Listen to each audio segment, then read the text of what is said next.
And we just finished off, Martin, talking about the Phoenix Suns and what their team could look like and how good they could be this upcoming season.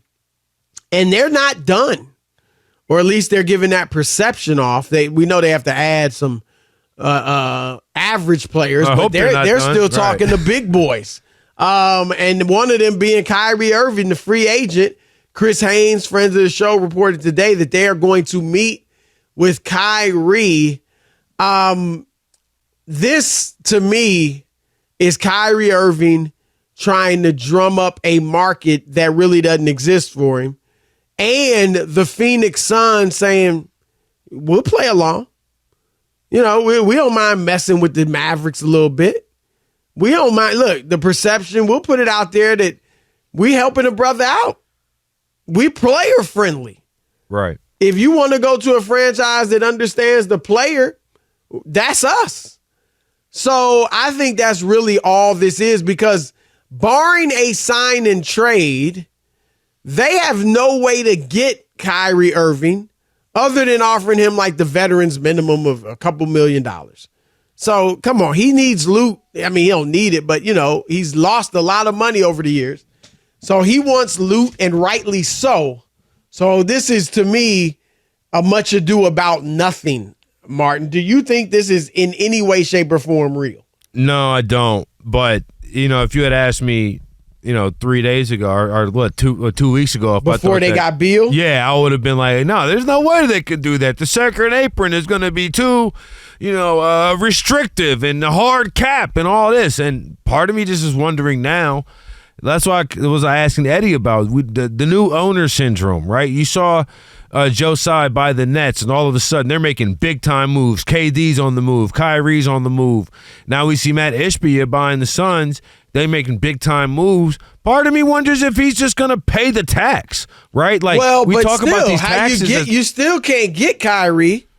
You have to do a sign and trade, so you would be giving up as much salary as you'd be taking in. I hear you. I'd say it's not like they can add him, you know what I mean, and become a big five, if you will. I get what you're saying, but then also too with I know that you are a big fan of DeAndre Ayton, but he has some of those moments similar to like James Harden we were talking about last hour, when his shortcomings are so loud. Like I'll never forget watching in the second round of the Western Conference this year that one where Jokic had 8 rebounds on one play, and DeAndre Ayton is standing out of bounds, and it's just like, come on, bro, you got to get into the fight. You got to get out there and at least try. Come on, where's your heart? Where's your effort?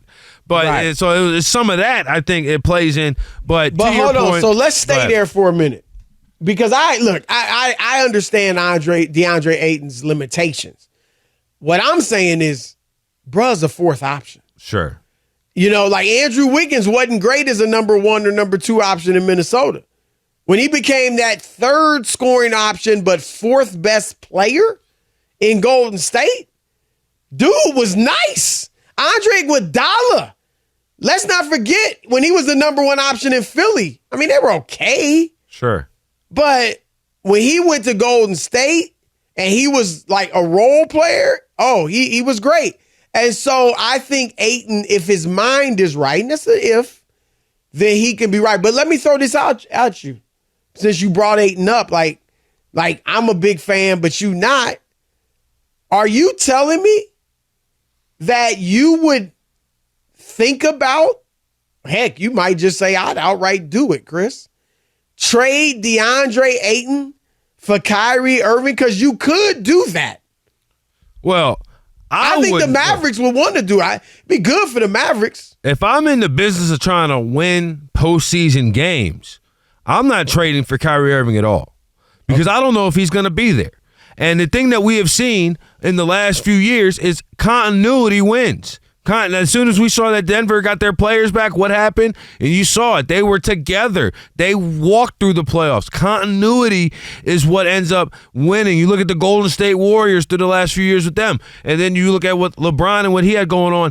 They kept the pieces together. More often than not, added a Wiggins, sure. But you know what I'm saying? Added a Bruce Brown in Denver, sure. Was there. But the core is right there. So that's, man, when I look at Kyrie, man, I mean, this is one of those, to me, I feel like maybe the rest of the world sees something different than I don't. Because he's phenomenal when he's there. He's absolutely great. But when he is not, it's just how evident how important he is to your team. Chris, you're on a daily TV show.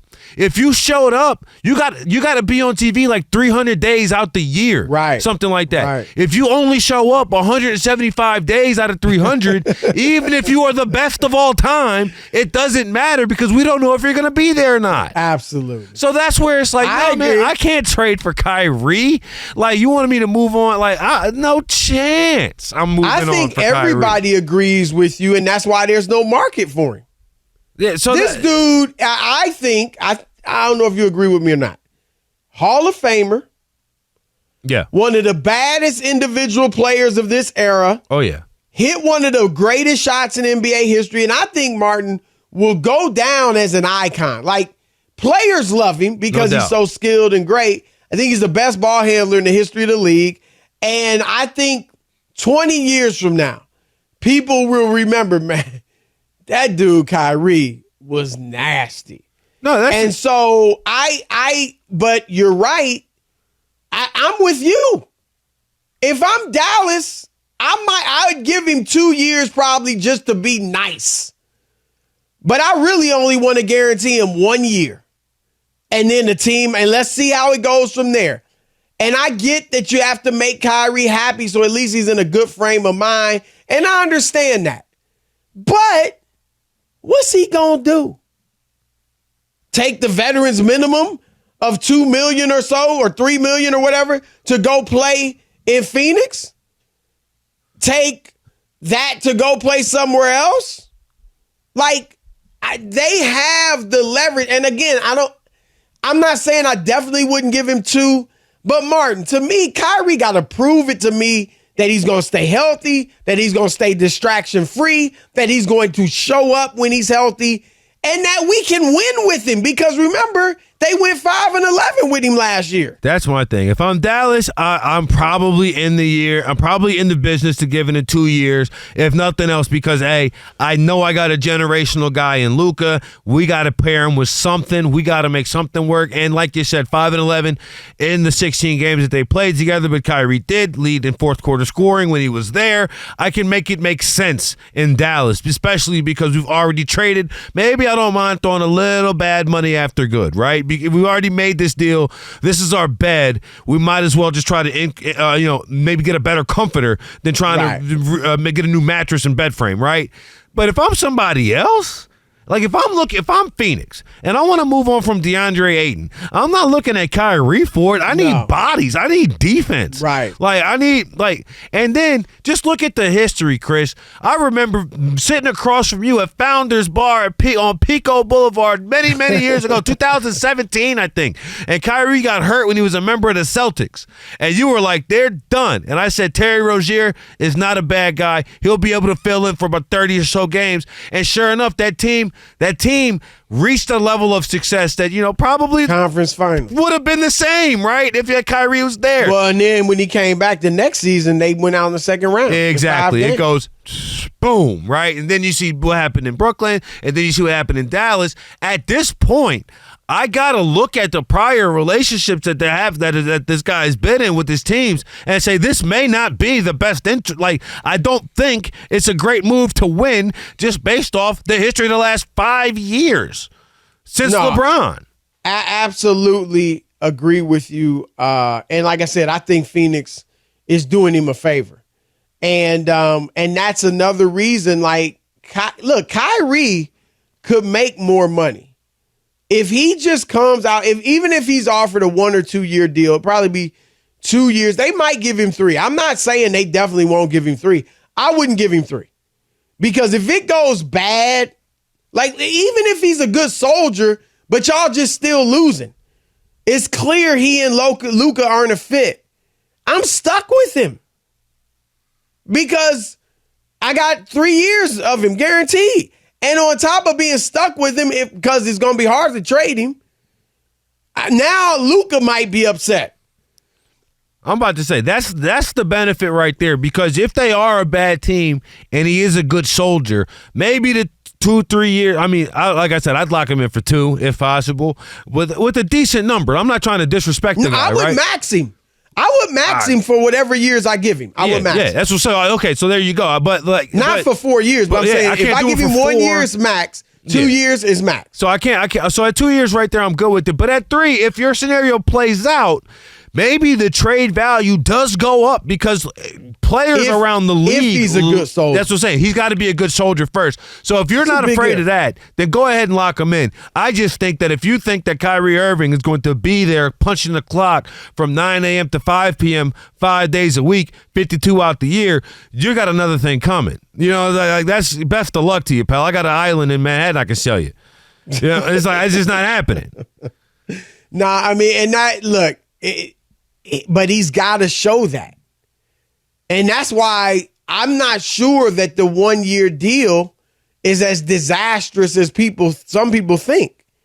Because in a 1 year deal, some are saying, well, he's going to be upset. He'll fake an injury. He won't show up half the time. He won't play well.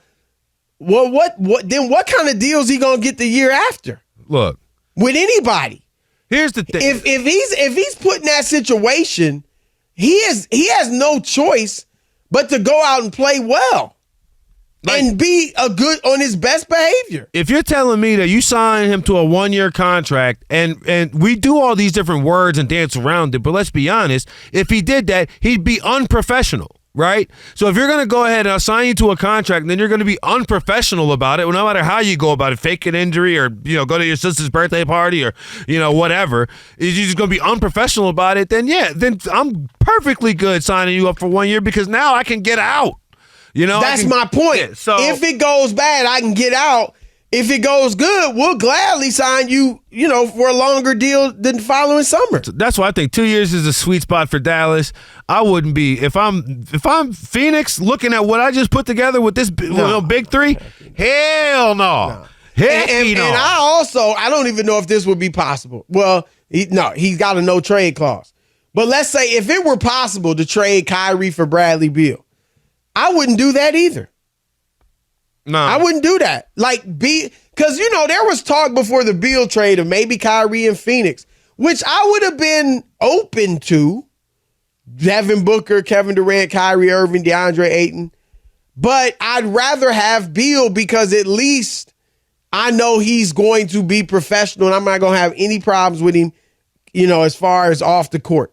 I mean, what did he say today? I'm here to chase the ring. I mean, he making no qualms about it, no aims about it, hey, we'll see what happens if it goes in. No, he's locked in. He's singularly locked in on the goal of trying to win a title. And I can't, shoot. When's the last time Kyrie was singularly locked in on winning a title? 2016? 2015? Yes, 2016. When they did it.